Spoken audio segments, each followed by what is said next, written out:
It's Sunday, it's live, it's Talking Town. Frustration overflowing. Ipswich left without answers following a 0-0 home draw to Wrexham. It's Talking Town, it's live right now. Sound like boy.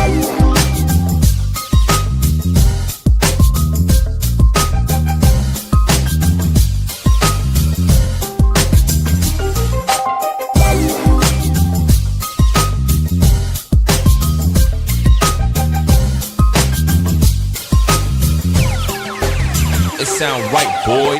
Hello again, friends, and you are my friends, and welcome to a slightly earlier than normal for a Sunday these days, Talking Town. I'm of course, your host, the Gov, joined this week by the Oasis superfan Lee Anderson to take a look at the 0-0 home draw that is, of course, Wrexham yesterday.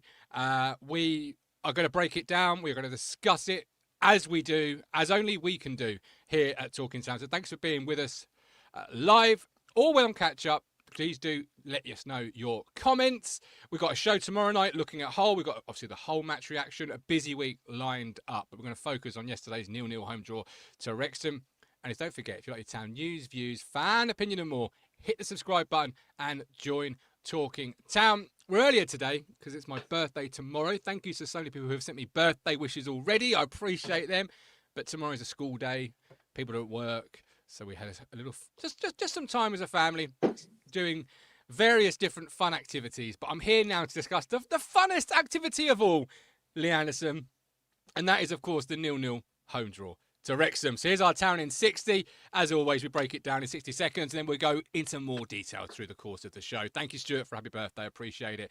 Lee, 60 seconds are yours. What's on your thought?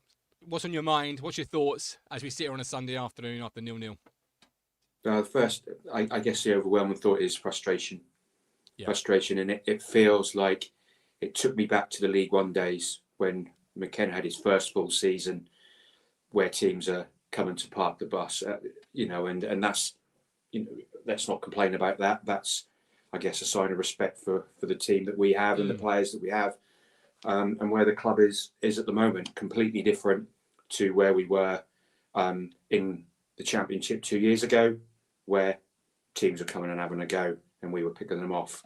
It feels so much different now in terms of the game. We had a lot of possession, lots of shots, not really too many gilt-edged chances, and I guess we'll come on to the one right at the end, where McAteer should have done better, really. Yeah. That and there weren't really any flashpoints, and I guess the atmosphere didn't feel that great. It was very felt like we were waiting for it to happen. Yeah, it was also very cold, and you felt that as well from the stands, in the sense of waiting for perhaps something to warm you up and get you going. And you mentioned very little flashpoints, but we will mention the flashpoints, of course, in association with Match Bingo, who are one of our partners for today, as are Stowmarket Osteopaths, but more on those both shortly. Because we've got a great comment here from Rob Smith, and it's very true. And this is where I'm kind of sitting at the moment, and it says still in a good position in the league. And if you look at the league table, you look at it and go, wow, okay, so we're still in a fairly decent position in the sense of we could crack in to the top six on against Hull. Beat Hull, you're into the top six.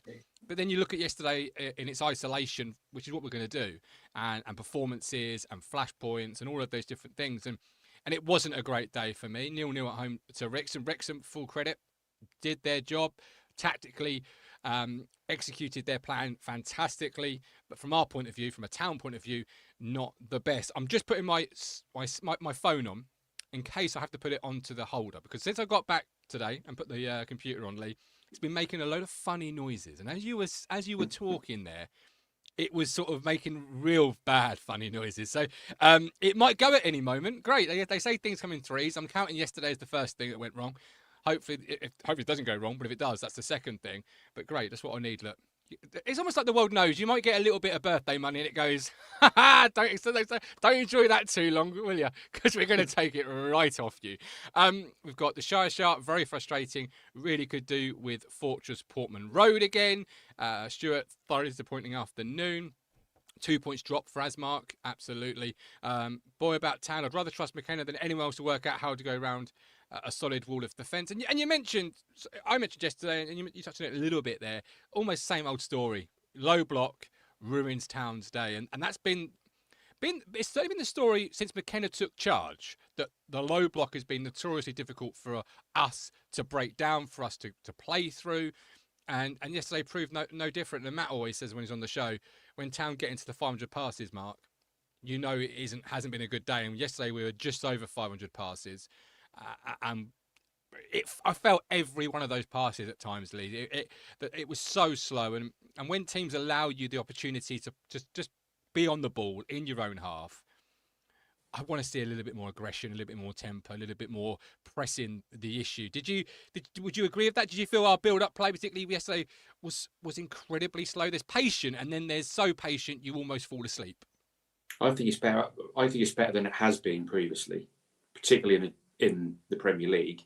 But I suppose it looks slower because the players are a lot better at the opposition. But I think we started quite well. I thought the ball went around the back really well quite early. You know, with the first sort of 5-10 minutes, there was a bit of tempo, a bit of zip about what we were doing. Akpom was finding some space, but they seemed to leave Furlong, so we could get the ball out, and the play seemed to always be down the right. Really, you know, we talked about this on the show before, where everything went down the left, and now Ngali's come in, and we've got a little bit, you know, we're a bit both-sided now. You know, there's a bit more balance, but early on it went down the right-hand side quite a lot, and they seemed to leave Furlong. But then I think after about 10-15 minutes, that outlet disappeared, and they went really tight man for man. So I think they had us man for man pretty much on the pitch. But they were a classic to me, how it looked where I was sitting, 4-4-2. The two banks, but you know, and then the two strikers. But they were really disciplined, and it was difficult to break them down. And yes, we should do more. And I think that goes to the atmosphere that I mentioned at the start about, you know, when the game gets a bit more of a chess game, it gets a little bit frustrating. We all go a bit quiet, and we're willing the team to do well, but it just didn't seem to happen. But I think had we scored, you know, if we had scored first, I could only see one winner then, and I think we would have gone on like we have done in the past to get 2 or 3, because they weren't any great shakes at all. Walton didn't have a save to make. Walton did not have a save to make. That's how little that they threatened the Ipswich Town goal yesterday. They didn't have a save. A couple of crosses. Yeah, he took a couple of crosses, and that was it. But you always felt, see, when it's 0-0, they always had they've always got that puncher's chance, haven't they? They've always got that set piece and the corner, right, or the free kick right at the very, very end. You just think, oh, here we go. And, you know, and everyone gets a little bit anxious and stuff. But, yeah, they never really looked like troubling us at all. And I think they lost one of their 7 away games. I think it's one in 8 now, I guess, including yesterday. So you can see how they set up away from home. Very, very, very Ipswich of old, I guess, under Mick McCarthy. Yeah, Stephen says that. We need to credit them, which we have done. They are not easy to beat and have lost 1 in 8, and we bossed them. Stephen's on our match reaction show after Hull this week. And Stephen, I've sent you a message. Do get back to me when you can. I've been panicking about it. Like, where's Stephen gone? I hope he's okay. So I'm really pleased to see you in our chat. Stuart, teams are happy to let us play down the right because we carry no threat down there.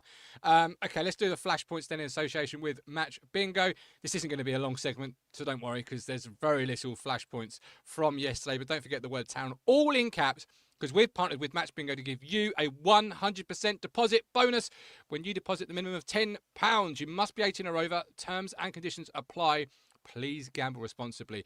But Match Bingo combines the excitement of live sport with the thrill of bingo. Your card's got 15 random events from a live football match, and you watch them get marked off as the game unfolds. It's a brand new way to enjoy live football. And don't forget, for using the word town, all in caps, you get a 100% deposit bonus when you deposit a minimum of £10. While it's bonus cash can't be withdrawn, the winnings absolutely can be. Over 18s only. Terms and conditions apply. Please gamble responsibly. Visit begambleaware.org for more information. And to play, scan the QR code or link in the description. So flashpoints, this is what I've got for you. I'll mention the one I said first, and then you reminded me of a second one. So I mentioned the McAteer right at the end. he's got to do much better with that chance, has he not? Well, I mean, what's the old cliche? He's got to hit the target at least. At the very least. The goals there at his mercy. He's probably got what is he, 4 yards out, something like that. He is on an angle, but he's probably got, in terms of the width for the goal, even at the angle, he's probably got half the goal to aim for. Goalkeeper's nowhere. I mean, if he hits it on target and it bounces off the goalkeeper's head, goes out for a corner, then he can do no more from that. He's just got to make sure that he hits the target. And of course, he's probably starting to feel it a bit because he's taken a long time to settle in. You see his reaction afterwards, and then you think, I think it's starting to weigh on him a little bit. Do you think his performances? I think so, and it's not negative. Well, is it negative from our point of view? I suppose it is, but I think he obviously wants to do well, like any footballer wants to do well, and he's come from another club where he's only had, that's been his only club he's been at, so it's his first move. Should that make a difference?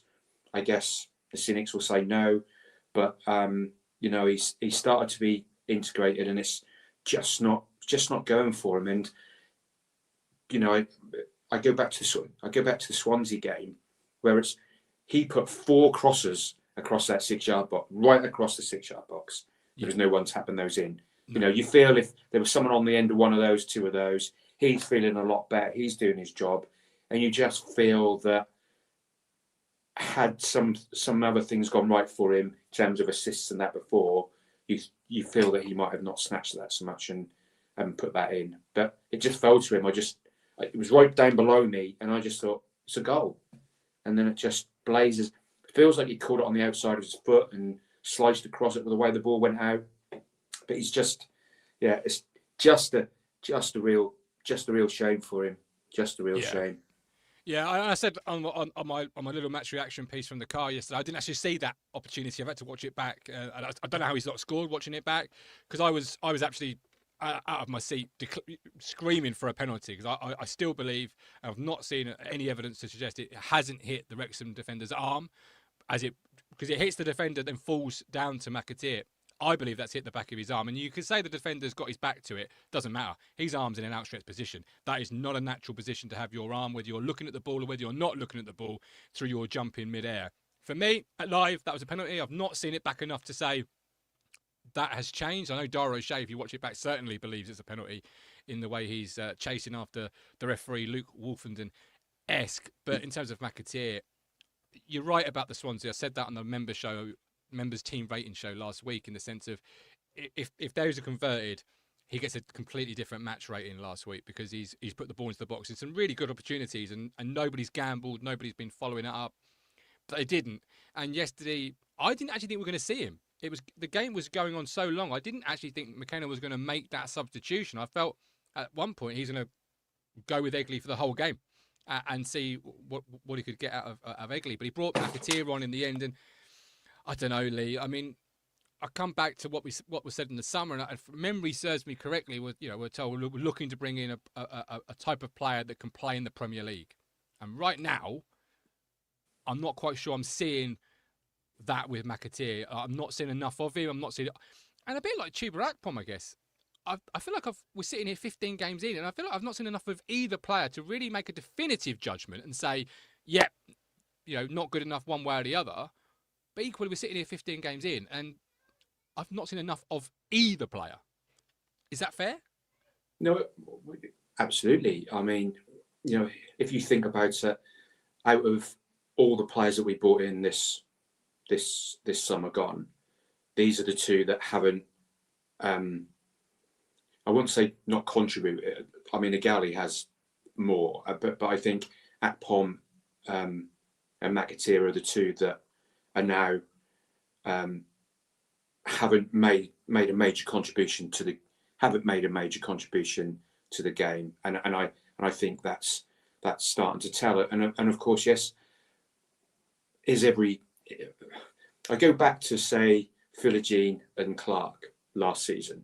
Slightly different scenario in terms of they're in the Premier League, but there was thought that Clark couldn't kick a ball for 6 months, for the first 6 months, or the first half of the season, and then we started to see signs the second half. He's had to make that jump to the Premier League quite early at a new club, so you can give that a bit. Philogene came in and didn't really hit the ground running, and it's only now. So all the players that have come in haven't hit the ground running, but you can still see there's some quality there. I think, where does Akpom play? He's not the same player in the number 10 as, say, Nunes, which I guess we'll come on to in a bit about the substitutions. And McAteer is that right-sided player that is young enough, and they still think there's development in him to be able to contribute further down the line. But I guess we're getting to the point now where we're trying to integrate all these players, but there comes a time where integration cannot come over trying to get the result. So I mean, at what time, if they're not producing, are they not integrated anymore? And you go with a stronger 11, I guess. But on the other hand, you've got to think about, we haven't had many injuries. We're a quarter away into the season, and we haven't had that many muscle injuries, and that's McKenna using the squad. If we say push Nunes all the way, he does come with a little bit of baggage in terms of injuries in the past. Maybe he's been overplayed. I don't know, but there's other factors to consider when you're trying to rotate your squad. If you overplay somebody who's a little bit fragile, and Cajuste is the other one, if you lost both of those because you've overplayed them, because you're saying, right, I'm going to pick my strongest or this 11 all the time, and they get injured, if you haven't integrated the other players, they're then got to come in. So you can see, I guess, the method in the madness, if that's not just the right phrase, but you can see McKenna trying to gel the squad. But there does come a point where, I guess, enough is enough. Well, this is it. Rob Smith says, fingers crossed Burns can come back with some form, but it will take time. And we mentioned Akpom, and obviously we'll come to, because he had a chance as well, and he was another flashpoint, if you like. I mean, it was a game of very few flashpoints, considering the stats that say you've had a load of shots, a load on target. It just doesn't feel like a whole lot of flashpoints from the game. And I keep talking about this over the last 24 hours, how I feel with January it was a question in the fan forum that really got me thinking about it in terms of January and the money you may have to spend, and players now that perhaps need a big month of December to stop any thoughts of Ashton and co looking in the transfer market for a player in their position. And I say Akpom's one of them, even though I feel like I've not seen an awful lot of Akpom to judge either way. I think he needs a fairly big December to quieten any question marks about whether you've got a Chaplin recall or whether you look into the market for a 10. And the same for McAteer, really. With Wes Burns coming back, you've got to believe at some point he won't be rushed back and he won't be thrown straight in, you have to believe. But in terms of big months ahead, it does feel like those two players. And if we're talking honestly, none of the players across the front three positions have, apart from Jaden Philogene and Jack Clark, so we're talking Egley, McAteer, Akpom, haven't really lit it up. They haven't really hit it, attribute stat wise. You're not looking at goals and assists from any of those players. It's about flashpoints. And I think we've seen maybe slightly more flashpoints from Sindravali Egley than either of those two players, which I think is why people talk about them two players. But in terms of Chuba Akpom, threw on goal, didn't convert it. How did you rate his performance yesterday? So he found the positions, and he looks the part. He's a step up in physicality from, say, Chaplin. Okay. But Chaplin's a little bit cleverer with the ball. I think the strengths that Akpom have is he can drive more with the ball. But the chance that he had where he went through, it was 2-on-1, and I think it was Azon was the striker running in. I mean, it was right for him to shoot because Azon had been closed off. There was no way that he was getting that ball to Azon. So it was just, it was great defense. I mean, that shot, it looked like it was destined for the far corner. It was going across the goalkeeper anyway, at least. And the the defender slides in and smashes that away. So I think, you know, he did the right thing there. But if you go back to the first half with Akpom, he had a similar chance where he got the ball, and I think it broke a bit, and he was bearing down on goal in the first half, and I'm right behind, and I'm thinking it's opened up. I'm thinking shoot, and he's tried to get it out to Egley. Yeah. And you think of an Akpom, a golden boot Akpom would have let fly on that occasion. I think an informed Akpom would have had a I think he should have shot. Even then, I think he should have shot, because he was playing. He was trying to play Egley. I think he was trying to play him in, but he was in a no better position than where Akpom was. So I think he's just got to let that. He's got to let that rip. If he puts it in the stand, he puts it in the stand. But it wasn't as if he's given it on a plate to somebody else. The chance would have been more difficult. So I think that's just. You can see the player there, but it's just not happening for him. And you think, is he a number 10 for you? Lots of question marks today on social media about, you know, Akpom's never a 10 or Akpom's not a 10. Is he a 10 for you, or is he more of a centre forward for you? He picks the pause. He finds the space. So that way, he's a powerful runner. Normally, your number 10 is a bit more creative, plays off a little bit more, but that doesn't mean that he can't do that. When I see him on the ball and I see, say, Nunes on the ball, I think Nunes is a bit better with the ball, and so Akpom can play as a striker at this level. That's without doubt. He can also play the 10 role, but in a 10 role, I think where you're trying to play on the counter a bit more. So where teams are coming on, he's a bit more powerful, where he can run with the ball. So I think that's his attribute. I think when the teams all sit back, I think that's not his natural game to thread that ball through the eye of a needle onto somebody. I've not seen that in him. But powerful running, yes. But that said, I think Nunes, if we can come on to that, I think Nunes, I rarely criticise McKenna on the pods or anything like that. But why was Nunes not on 10, 15 minutes earlier, after half an hour? Oh, sorry, after 60 minutes. What the game was crying out for it. Why didn't he start? Why was he taken out at the start of 11? That's the first question to ask in the Nunes conversation, I feel. Well, I think it's the rotation. I think if but you've had I know they've played international football, but you've just won 4-1 away from home. He's played I think a big part in both away games. He's a player that you've brought money in for. Is there a need to have that rotation at this point, at the start of a long December, as opposed to the middle or the end of a long December? I think in terms of the game, the way I see it is that it's not just about the starting 11. This is where I think McKenna is coming from. It's not about the starting 11. It's also about the finishers. How will the game pan out? And you know, is a Nunes, and it goes back to my point of when he came on.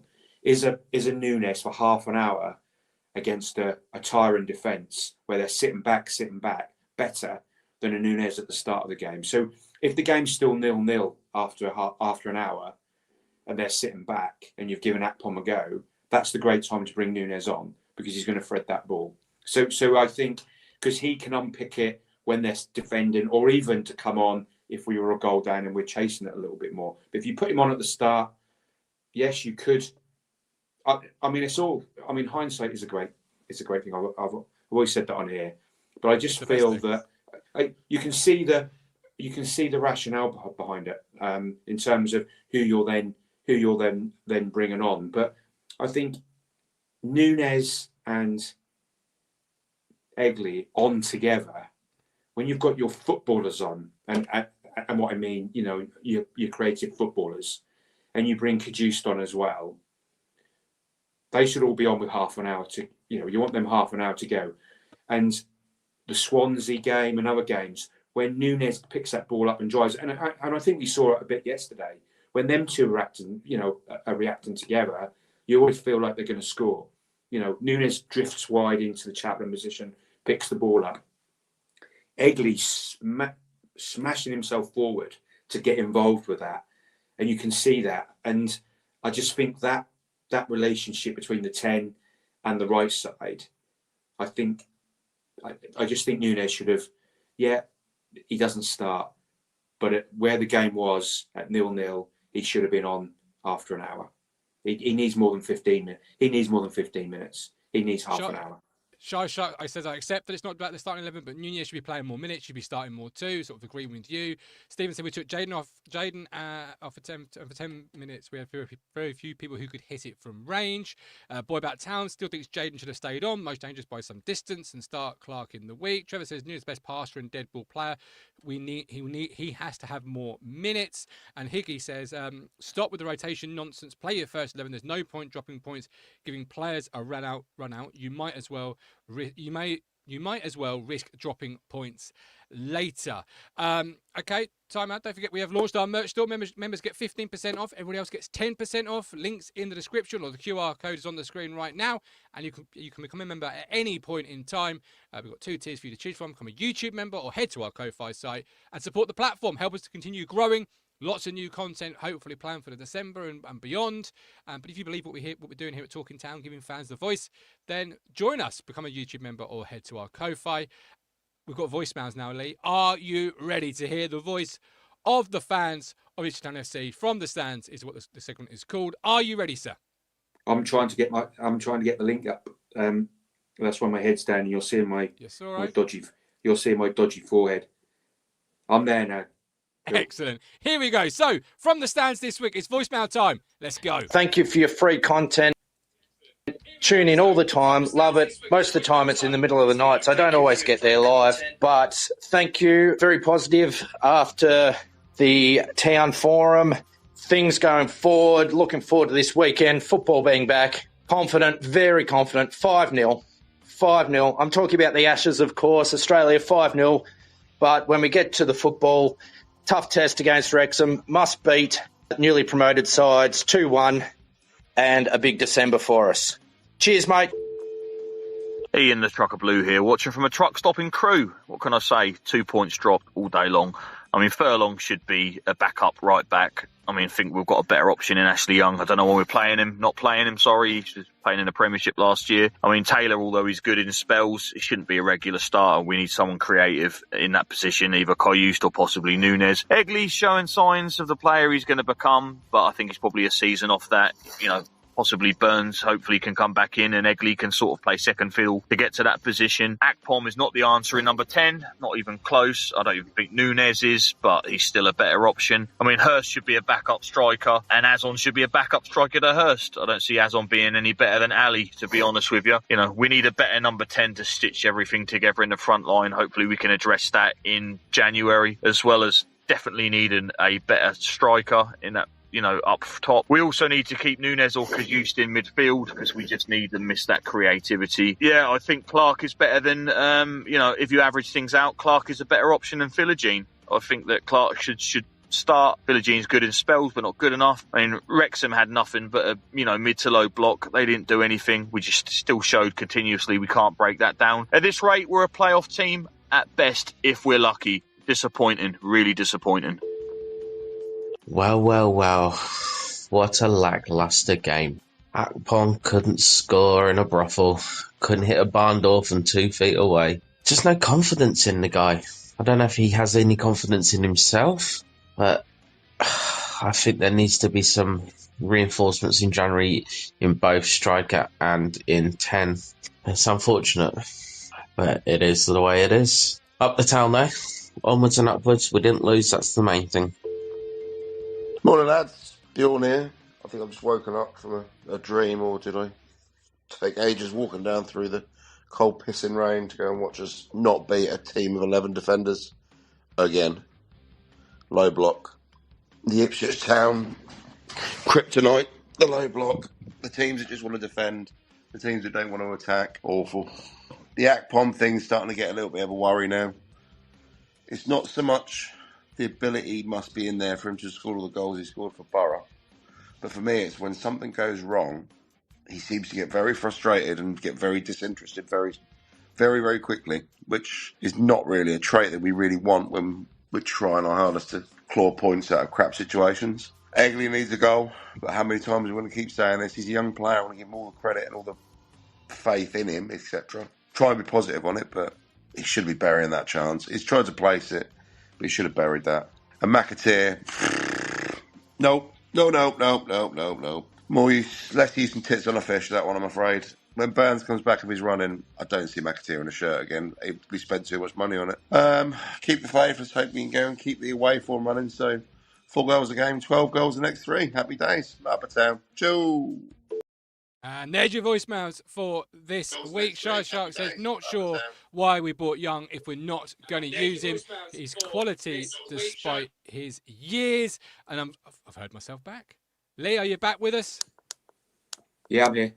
What do you think of those voicemails? And by the way, I appreciate every single voicemail we get, whether before the game, during the game, or after the game, any time of day or night. Use our link, speakpipe.com/talkingtown. Any thoughts from those wonderful voice messages? Yeah, I mean, they all had good points, apart from the Aussie guy talking about the Ashes. I mean, talking about a chirpy Aussie, worse than the budgies up the road. I'm not sure, Well, they're not chirping up. They were all set for a new era, and it carried on the same way it finished under Manning. That didn't go well for them. It really did. And by the way, if you can't be a happy Australian cricket fan after the worst beating since 1921, have I heard that right? Several times on the news. No, the game finished in 2 days. It's the first time since 19 whatever. I call that a bad beating, don't you? Well, sort of, I guess. But I mean, it's a long time. 1921. Well, I don't. Yeah, I mean, it looks well. It does, but I mean, England had a first innings lead, didn't they? But yeah, I mean, it's not a cricket show, but it certainly isn't. No, but I just think I mean, I was trying to scribble down particularly from the second quarter from the trucker. I've got his name. The trucker in crew. A trucker in a crew. Yeah, I mean, I love it. Furlong, he talked about Agadi, he talked about new striker. I think a lot of people have said that. I was speaking to Colin yesterday, and he says that we haven't replaced the lap. And I can't really disagree with anything that any of them have said. I think it's starting. We've talked about Atpom, haven't we? I think Egley. I think he has to keep playing. He has to keep playing, and I think he contributes. Yeah, his shot. He had that one shot where he dipped one over the bar, which was unfortunate. And then one of the callers was talking about the one. He almost tried to side foot it in the corner. It needed a Philogene rip or a Clark rip, didn't it? Where he didn't really commit. I think he was trying to be too precise with it, so he probably just needs to just let himself go and just. I guess maybe he's thinking, I'll put the first one over the bar. I need the second one to hit the target. But I think with the pace, if he'd have put more pace on that, then the goalkeeper would have struggled. I think it was just almost the goalkeeper had almost knew where he was going with it. But yeah, so there's that. I mean, Furlong, there was the trucker guy talked about Furlong, I think there as well. I mean, he's just always like he's a steady 6 or whatever. Yeah, I've got Furlong as one of my dislikes and likes from yesterday when we come to our likes and dislikes. But before we do, he's alive and he's well, and he's going to join us now. All right, so we're going to hear from Stephen Parry very quickly before we get into our likes and dislikes. Stephen, welcome in. We continue from the stands segment. Here you are. Obviously, you watched the game yesterday. You got your thoughts, your opinions. What's your opinion on yesterday's 0-0 draw? First off, I want to apologise for not getting in touch with you. That's all right. Just as long as you're well. That's the most important thing. I was worried about you. For some reason, and I didn't know, Twitter chat had moved my messages and I had to put in a new password. And I weren't getting any notifications. So I've got them now. I've done it and I've replied. So as long as you're well, that's the most important thing. I was worried. I was like, normally very quick at replying. This is not like Stephen. But what's your thoughts on yesterday, Steve? 0-0 at home to Wrexham. Was it great? No. Should we have won? Yes. Everybody knows that. Yeah. But, we go back to the fact that this is a team that's very hard to break down. We knew that before we went into the game. Have we got the tools to break them down? Yes. Can we blame it all on McAteer or whatever? No, because nobody found a way to break them down. You know, there were occasions where Philogene should have passed and he had a shot. There were occasions where Akpom should have passed and he had a shot. There are occasions where Akpom passed and he should have had a shot. You know, it's all decision making, and every single player is at the top end of the pitch was to blame for the decision making that means we didn't get a goal. You know, and they need to look into that and say, in this position, you're better doing this than doing this. You know, to be honest, I'd rather see Akpom be a bit more like Jayden and be a bit more selfish, because I think he tries too much. I think he tries too hard instead of just going cold and saying, I'm going to hit it. Nunes is great for that. He doesn't care about anybody else. He'd rather just hit it. A little bit like in Seesaw from last year. He didn't care about anybody else, just hit the ball. You know, I think Akpom needs to be a bit more like that right now. You know, just get that goal and see how you feel. You know, try and get your confidence up. I'll be honest with you, I don't think it's going to work, and I think we might be better sending him back in January and getting somebody else. That's just me now. Yeah, he's got time to change my mind. You know, and I'll say it again. I don't think Azon starting helps us. Yeah, I think Azon is better coming on as the battering ram at the end when people are tired. And I said this right from the start when people were saying, "Oh, start Azon instead of Hurst." In that first half, there were some good balls coming into the box, and Hurst would have been better for those than Azon, because Azon's not a big header of the ball. Yeah, if you look at all his stats, he's not the greatest. I know his only goal was from a header, but come on, I could have scored that. That's from like 1 yard out, you know. But some of these tough little flicky headers, Hurst is better at that. And I think he would have given us more options first half with those balls coming into the box. Second half, we didn't have much of the balls coming in the box. So when Hurst came on, he didn't really have much of anything.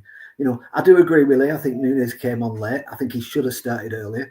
You know, like I said before, Jayden came off and there was a span of about 10 minutes where we just had nobody who could hit a long shot. And long shots were the shot because the keeper was flapping at everything. You know, if a goal was coming, it was probably going to come from a long shot. You know, I would have started Jayden. I would have started Nunes. I would have started all those players who were quite prepared to have a crack, because that goalkeeper did not look comfortable at all. Every time the shot was hitting him, even if it was directly at him, it was flapping at it, you know. And that might have given us another opening where he was like knocking it back into play and the striker runs onto it. There's just a lot of things that we could have done. But my biggest thing is, early on in the season, we'd have lost that. You go to Preston, you go to Blackburn, we'd have found a way to lose that. I know we didn't lose at Blackburn. We probably were going to, you know what I mean? Early on in the season, we would have found a way to lose it. We didn't. So we have to take that as a positive. You know, do you win every game? No. Is it frustrating? Yes. I'd rather get something than nothing. Yeah. And the top and bottom of it, we were all applauding Southampton when they went through the 25-game unbeaten run. They weren't wins. A lot of them were draws. So let's just keep it going. I still think if we can keep it as tight as that, we will win more than we draw. And if we can go on a run where we win more than we draw, we will still be up there. Okay, excellent. Steve, appreciate you coming on the show. Look after yourself. I'll see you after the whole game. Look after yourself. We're back. Mr. Lee Anderson will do likes and dislikes as we sort of come around the corner towards the end of the show. This is where we're going to say what we liked and what we didn't like from yesterday, likes and dislikes. Let us know yours in our live chat, or if you're watching on catch up, let us know in the comments what you liked about yesterday, what you didn't like about yesterday. Can be absolutely anything. And don't forget, we are partnered with Stowmarket Osteopaths, quality care since 1985 in the Stowmarket area. They offer osteopath and physiotherapy services. Give them a call on 01449 613 633 for professional experience care. Since 1985, it's a long, long time. So call them on 01449 613 633 and tell them Talking Town has sent you. So Furlong, Lee, I both liked and disliked yesterday. So I liked Furlong's defending. He's a very accomplished defender, a good defender. 1v1, I really have a lot of confidence in him. My issue with Furlong, particularly yesterday, was crossing the halfway line. There's very little end product. There's very little impact the moment he crosses the halfway line, he's not the type of fullback for me so far in his Town career where he's going to go round the right winger, get to the byline, deliver a quality cross, and really affect the game. And I'm going to say in the same way Leif Davis, and also say nobody affects the game from a fullback, I believe, in the same way Leif Davis does. Leif Davis very much is a standout in that way, but just affect it a little bit. I really feel it's a limited production when you get over the halfway line from Darnell Furlong. Yeah, he just feels a steady right back, doesn't he? He feels it feels like he feels more at home maybe in the Wrexham lineup yesterday, where you've got your two banks of four and he's really strong defensively. I never saw him play at his other club, and I'm not sure what his role was asked to do, but it feels like he's not as dynamic, as you say, as Leif Davis at the moment. Now that doesn't mean that the team aren't working on it, but you've got to have a bit of. We've always sort of seemed to have this sort of hybrid, sort of third. Sorry, we do, third, but in games like yesterday, when you don't need that third centre half, you need something like Axel Tuanzebe was that right back, centre back role, and I get where you're going to go with that point, but equally, Axel could contribute over the halfway line. Axel wasn't limited in what he could do going forward. Yeah. I never felt that way anyway. I think Furlong's getting better at it. I think he joins in more. I mean, we talked about earlier about the ball going down the right, but it's quite clear that Wrexham wanted to shut off the Leif Davis side and wanted to say, well, if we're going to give him the ball, let's give it to him down the right hand side. That's that can be a clear tactic, and it's a bit like Tuanzebe say in the Premier League. Well, if we're going to let someone come out with the ball, let the left-sided centre back or the right-sided centre back come out with the ball, because we're quite happy for that to happen because they haven't got the passing range, and and that's all part of it's all part of the tactic there. But I just think with Furlong, he's just that steady right back, and I don't think you said, well, we don't need we didn't need that third defender, but there were times where, particularly near the end, where the way they were structured and how we were spread, there were a couple of chances. I think there was one where Matasiwa put his leg out to stop the ball going out to the left, and it looked like there was like five of them on three of us, just because of how they pressed out where we lost the ball. But I think if you're committing your left back and your right back at the same time, then you're really leaving yourself open. And so I can't see. Yes, you want to leave Davis on the right, but only one can go. You can't have them both playing on the right and the left wing at the same time, because if you lose the ball in the middle, you're going to get done on the counter. And it comes back to, I think, what Stephen was saying about that balance. I guess that's a positive in terms of we didn't concede. We kept that clean sheet. That is a positive, but there's the balance to be had between trying to get the goal and not leaving yourself open and being suckered at the end. Because I think we can all sit here as fans and say, yeah, let's pile forward because it's 0-0. But then if we'd have conceded at the other end, we'd have all been throwing our hats on the ground going, oh, we left ourselves open. So it's difficult. A little bit. But equally, I do also think you have to decide, are you going to be the aggressor, or are you content with a point? Are you comfortable with a point? As a fan, it's much easier to make that decision than it is the manager of the football team or anybody involved directly working for the football club. As a fan, I would have liked to, and this is where it leads me to another dislike, the substitutions yesterday.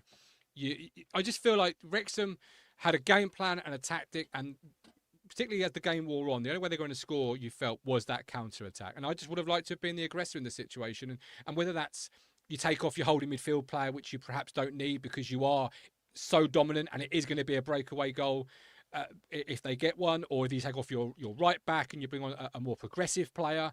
However it was going to be, I would have just liked to have been the aggressor in the situation and really gone to Wrexham and gone, okay, right, we're going to really throw the kitchen sink at you here and see if you can handle it. You might get a goal, you might not. And I suppose I wouldn't call that Joe Royle type of football in the sense of you score one, we'll score two. But we're at home. It's you are the better team. You are the outstanding team, and the stats will back that up. just go and be a little bit more creative a little bit in terms of how you challenge the game, and maybe you don't bring off your holding midfield plan, maybe you leave your right back on, but maybe you look at how you set yourself up. I just felt like yesterday was very much, and I know it's McKenna ball, and I know he's never going to get away from it, but equally we are 7th position in the championship. We've got a squad that at the very least should be in the, and it might be come Wednesday. It very might be. It might be. But yesterday's game I felt was there for the taking. I don't know if you felt that was there for the taking, but I certainly did. Well, absolutely, because you know we're trying to play the ball in the opposition half, and I guess some of the things I agree with you in terms of you know, your best. I mean, Taylor had a great game again yesterday, and asked of what he wanted to do, but Cajuste is a better ball player. That's a simple fact. You know, I will still sit on here and say he is our best technical player. He's one of our best players at the club. There's no doubt. So does he come on a little bit earlier when you're trying to? And does he come on for Matasiwa and you play Cajuste and Taylor in midfield together? So you've got Taylor's work rate, but you've got Cajuste's ability on the ball. Because you are dominantly. You are dominant, though. This is what I'm talking about in terms of, like, tactically, do you approach that second half with your substitutions any differently? Because if you leave Furlong on, do you need that holding midfield player? You're dominant because Matasiwa is picking the ball up. So he's winning the stuff in midfield and getting the ball back. Do you need the holding Then do you need the holding yes, right because he's winning the ball. Because he's winning the ball back. If you don't win the ball back, so do you need the holding right back? Oh no. I mean, I don't know what Johnson's got to do to get a game. I thought he might have come on as a bit more of a cavalier fullback towards the end. But really, I guess you're looking for your right side of your forward players and that extra spark when you bring Cajuste on to be able to thread those balls and such like. Because but then Taylor, you see, he's more of a goal threat than Cajuste, I think. But every time he seems to get that ball around the edge of the box, his body, he's on his left foot and he needs to be on his right, and it doesn't seem to. The ball's not falling. The ball's not falling for him. But I think, Furlong, he's steady there, but he's got to get involved. He's coming forward a bit more. He needs to get involved, maybe a little bit more higher up the pitch, perhaps, I guess is what we're saying.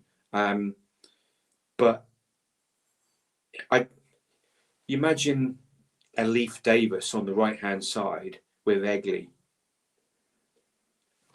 You just think that's going to be more dynamic. A bit like what I said about Nunes, about when Nunes and Egley are together, I think the game lights up. You can just see that going to work, and they get the passes, and they're quicker with it because that's the type of players that they are. And if you give them the space, they're going to operate that way.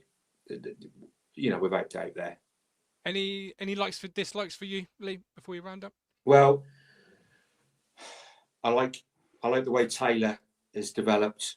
He's that holding midfield, and it was interesting that there was a comment McKenna made about when Morsey left, and I hadn't thought about it, and about playing Matasiwa and Morsey together, so two real stalwarts in terms of winning the ball in midfield, and that was quite an interesting concept. I hadn't thought that. You think, well, you play one or the other, but I think so. I think but Taylor is showing why Peterborough said, he's going to play in the Premier League.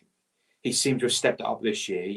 He's a better player than he was when he first arrived. He's getting those opportunities in the right games, and he can thread a pass and that as well. And he is a goal threat. So I think that was a positive for me. The clean sheet, although they're not attacking very much, I still think that's a clean sheet.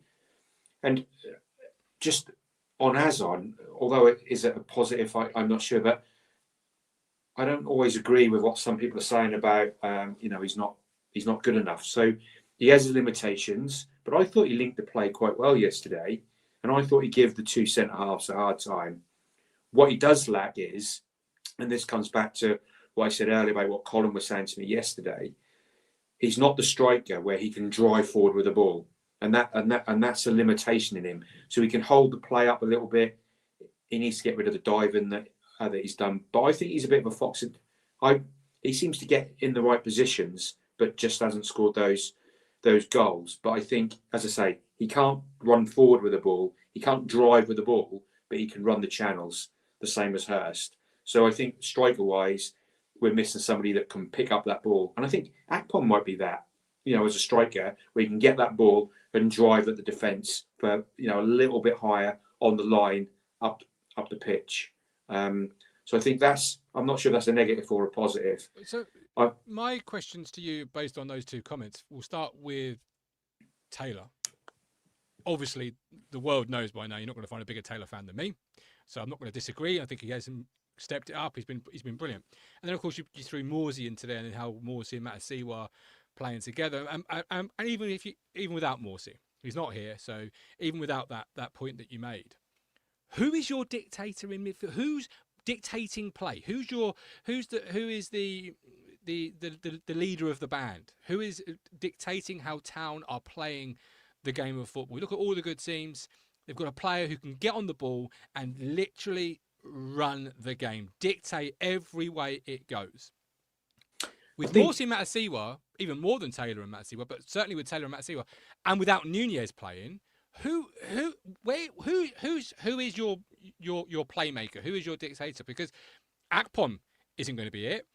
Egley isn't going to be it. Jaden Philogene isn't going to be it. Jack Clark isn't going to be it. So my question is, who is running the show for Ipswich Town Football Club if you don't play Nunez?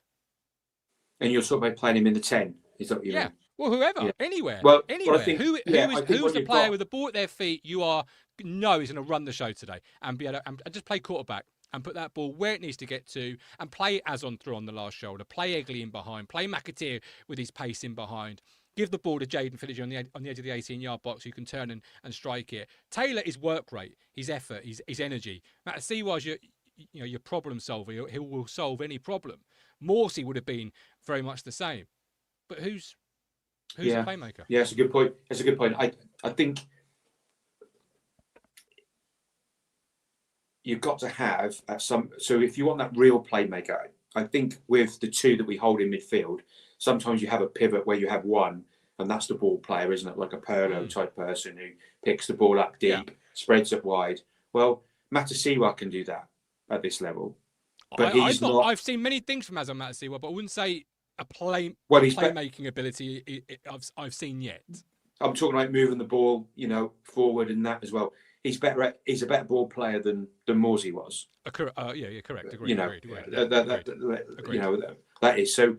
So there's that, but I guess and Taylor is sort of a hybrid as well. But our best ball player in midfield is Cajuste.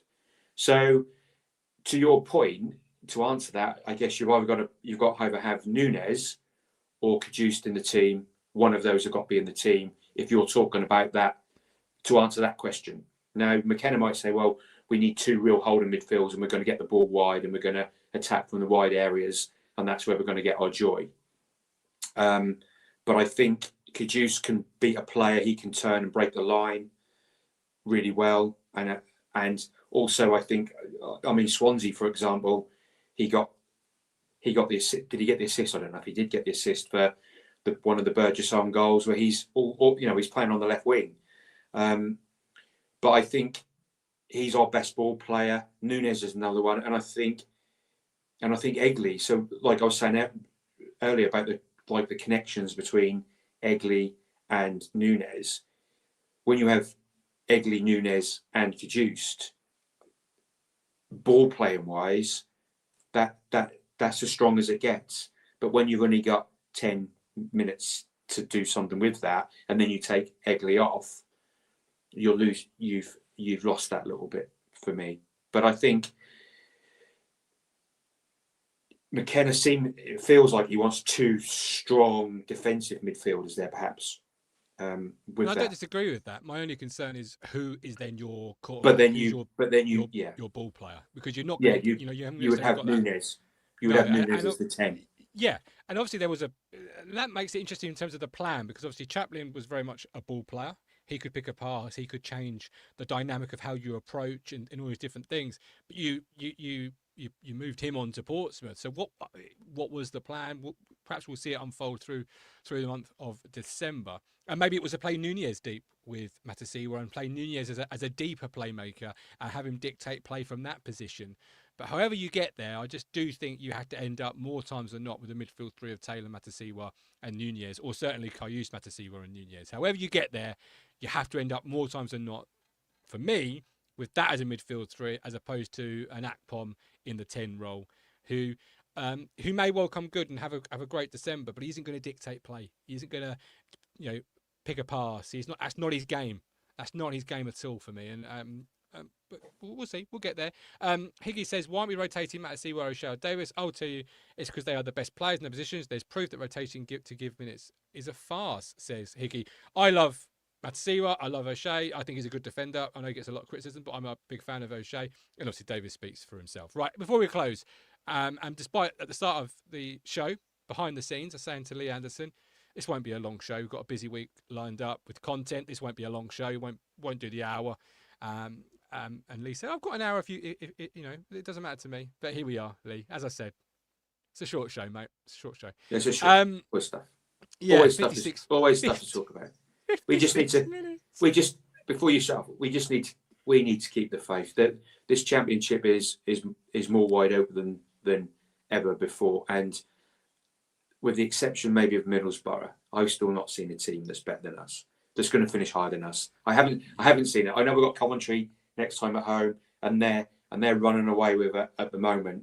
But most of the top six lost yesterday. There was so that the league is wide. The league is wide open. We've got a big run of games coming up. We've got to stay positive. Are we better away from home?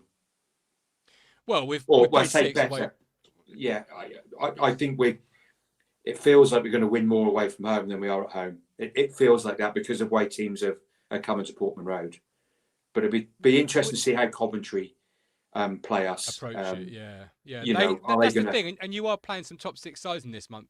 Some are at home, and they may come with some confidence, and that may well play into us. But at the moment, because I was looking today, because I'm trying to put a video together, or trying to plan for a series of videos, and we've played 6 games away, 1-2, drawn 2, lost 2, but we've won both of those last 2 away games 4-1. So you could say there's is the form going upwards away from home, and that's where we're suddenly coming into red hot form. Who knows? But it is a big month, and you're right. We have to keep the faith. And I said at the start of the show, this is an isolation, as in like we're going to look at Wrexham, the game, in isolation, away from the league table.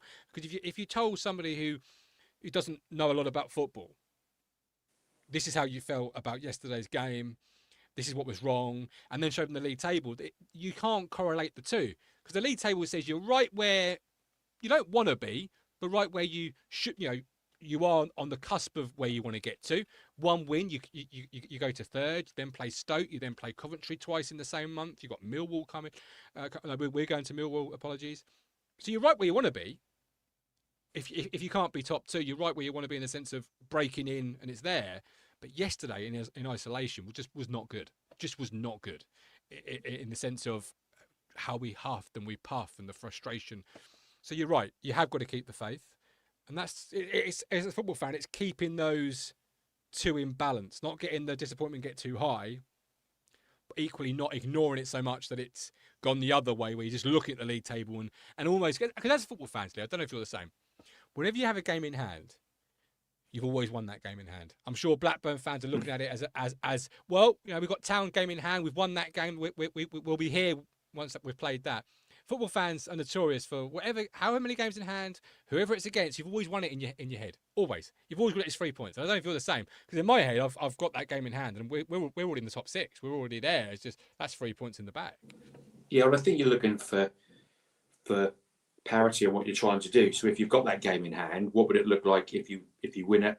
What would it look like if you drew it? What would it look like if you lost it? I think we all say that, but we always look for the highest bar, and the highest bar is, well, if we've got 3 points, this is where we are. I mean, if this table is similar in terms of points. Forget the position. The position is irrelevant.